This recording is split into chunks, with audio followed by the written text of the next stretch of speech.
நேயர்களே, நீங்கள் தற்பொழுது பார்த்து கொண்டிருப்பது கலை விளக்கின் 27வது மலரணையாகும். சரி, அடுத்து இடம்பெறுவது தமிழகத்தின் தமிழ்துறை ஆராய்ச்சி அமைச்சர் திரு தமிழ் குடிமகன் அவர்களின் பேட்டி. ஜெர்மன் நாட்டிலிருந்து இங்கு வருகிறது உலகமெங்கு வாழ்கிற தமிழ் இனத்தினுடைய பண்பாட்டு கூறுகளை ஒப்பிட்டு நோக்கியும் தமிழக அரசும் தமிழ் மக்களும் இந்த பண்பாட்டு இணைப்பிற்கு என்ன பணி ஆற்றவிருக்கிறார்கள் என்பதை வெளிப்படுத்துவோமான முயற்சியில் அருமை நண்பர் பாக்கியநாதன் அவர்கள் இங்கே முனைந்திருக்கிறார்கள் என்பது பாராட்டுக்குரிய ஒன்று. காரணம், இந்த துறையே ஆட்சி மொழியை செயற்படுத்துகிற துறை மட்டுமல்ல, பண்பாட்டை பல்வேறு வகையிலும் வளர்த்தெடுக்க வேண்டிய பொறுப்புடைய துறை என்பதை இந்த நேரத்தில் பெருமிதத்தோடு நான் குறிப்பிட விரும்புகிறேன். இங்கே அறிமுக உரையாற்றிய மதிப்பிற்குரிய கவிஞர் கவிக்கொண்டல் செங்குட்டுவன் அவர்கள் ஒரு அருமையான தொடக்க உரையை நிகழ்த்தினார்கள்.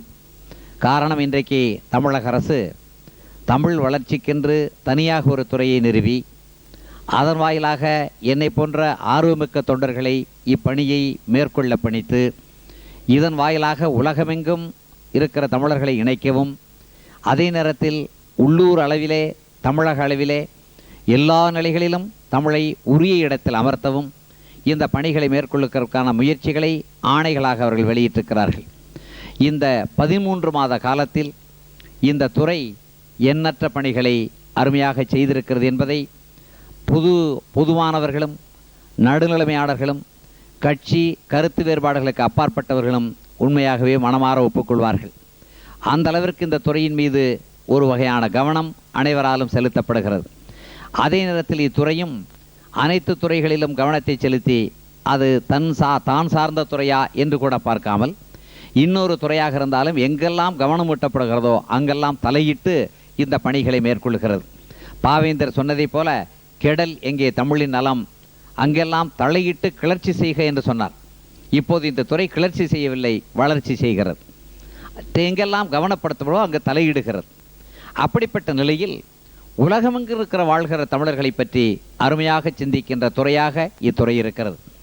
அண்மையில் நம்முடைய மாண்புமிகு முதல்வர் அவர்கள் ஒரு விழாவிலே பேசுகிற போது, மொரிஷியஸ் நாட்டில் வாழ்கிற தமிழர்களுக்கு தமிழை பேச வரவில்லை, எழுத வரவில்லை, ஆனால் கோயில்களில் வழிபாடு செய்கிற போது தமிழ் பாடல்களை பாடுகிறார்கள், கிரியோல் மொழியில் எழுதி வைத்து கொண்டு பாடுகிறார்கள் என்ற செய்தி எட்டிய போது அவர் உடனடியாக மேடையிலே அறிவித்தார், மொரிஷியஸ் நாட்டோடு தொடர்பு கொண்டு அவர்களுக்கு தேவையான ஒலி நாடாக்கள், ஒலி பேழைகள், வீடியோ கேசட், அதற்கு மேல் தேவையான எளிய புத்தகங்கள், எளிய சந்தங்கள் அடங்கிய இந்த சந்த புத்தகங்கள், எளிய பாடல்கள் அடங்கிய சந்த புத்தகங்கள், ரைம்ஸ் உள்ள புத்தகங்கள், அதுபோக அவர்களுக்கு தேவையான வேறு கருவிகள், கலை தொடர்பான சில சிலைகள், வேறு வகையான பண்பாட்டு வடிவங்கள் ஆகியவற்றை தமிழக அரசு அன்பளிப்பாக வழங்கும் என்று தெரிவித்திருக்கிறார்கள். இது தொடர்பாக அங்கிருக்கின்ற மகாத்மா காந்தி நிறுவனமும் எங்களோடு தொடர்பு கொண்டிருக்கிறது.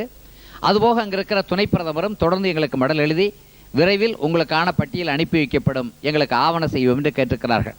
இந்த கருத்து ஒரு நாட்டுக்கு மட்டுமல்ல, உலகமெங்கும் வாழ்கிற தமிழர்கள் அனைவருக்கும் இந்த செய்திகள் போய் சேர வேண்டும், இந்த பயன்கள் போய் சேர வேண்டும் என்பதுதான் எங்களுடைய கருத்து. குறிப்பாக தேவாரம், திருவாசகம், அதே நேரத்தில் அபிராமி அந்தாதி போன்ற நம்முடைய முருகனை பற்றி, பிள்ளையாரை பற்றி பாட வேண்டும் என்று கருதினால் அதற்குரிய தமிழ் பாடல்கள் எல்லாம் முளைப்படி இசை வடிவாக தொகுக்கப்பட்டு ஒலி நாடாக்களாக உலகமிக இருக்கிற அத்தனை தமிழர்களுக்கும் தரப்பட வேண்டும். அப்போதுதான் தொன்மையிலிருந்து இப்போது வரைக்கும் நாம் எப்படி இறைவனை வழிபடுகிறோம், வழிபடுவதில் நம்முடைய தமிழ் அணுகுமுறை என்ன என்பதை அவர்கள் காதார கேட்டு மகிழவும், மீண்டும் அவற்றை வரப்பண்ணி கொண்டு மனத்திலே வைத்துக்கொண்டு இவர்களே பாடி மகிழவும், இறைவனுக்கு முன்னால் நெகிழ்ந்து கண்ணீர் விடவும் ஒரு இறுக்கத்தை, நெருக்கத்தை அது உண்டாக்கி தரும். நான் தனிப்பட்ட முறையில் பகுத்தறிவாளனாக இருந்தாலும் ஒரு துறையினுடைய பொறுப்பு சமயம் சார்ந்த கோட்பாடுகளையும் மேற்கொண்டு தமிழை வளர்ப்பதாகும். எனவே அது சைவமா, வைணவமா, பௌத்தமா, சமணமா என்ற வேறுபாடு இல்லாமல், இஸ்லாமியமா, கிறித்துவமா என்ற வேறுபாடு இல்லாமல் அனைவரும் தங்களுடைய வழிபாடுகளை தமிழர்கள் அனைவரும் தமிழில் வைத்துக் கொள்ள வேண்டும் என்று வற்புறுத்துவதிலும் அதற்கான கருவிகளை ஆக்கி படைப்பதிலும் இந்த துறை முன்னிற்கிறது. எனவே வெகு விரைவில் இங்கே ஒரு நாட்டுக்கு நாம் அதை உருவாக்குகிற போதே பல நாடுகளுக்கும் போகக்கூடிய அளவிற்கு அதை விரிவுபடுத்தி தான் தரப்போகிறோம்.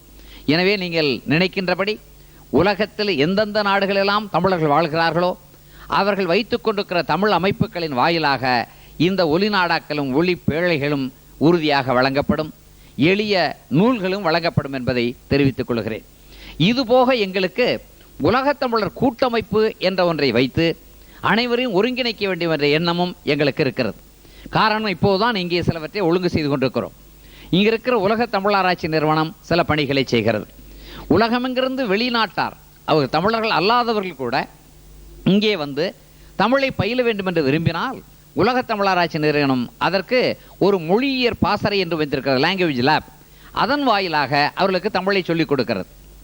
அதே நேரத்தில் தமிழர்கள் தங்களுடைய தமிழை படித்துக் கொள்வதற்கு என்ன செய்யலாம் என்று சிந்திக்கிற போது அவர்களுக்குரிய வாய்ப்பு அஞ்சல் வழி கல்வி முறை.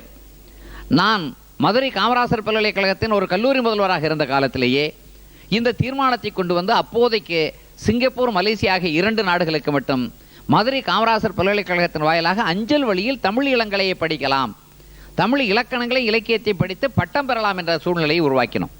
இன்றைக்கும் அது தொடர்கிறது. இப்போது வேறு சிலருடைய முயற்சியின் காரணமாக, தொடர்ந்த முயற்சியின் காரணமாக துபாய், சார்ஜா போன்ற பகுதிகளிலும் இந்த பட்டம் பெறுகிற முயற்சிகள், அஞ்சல் வழி தொடர்புகள் கூடியிருக்கின்றன.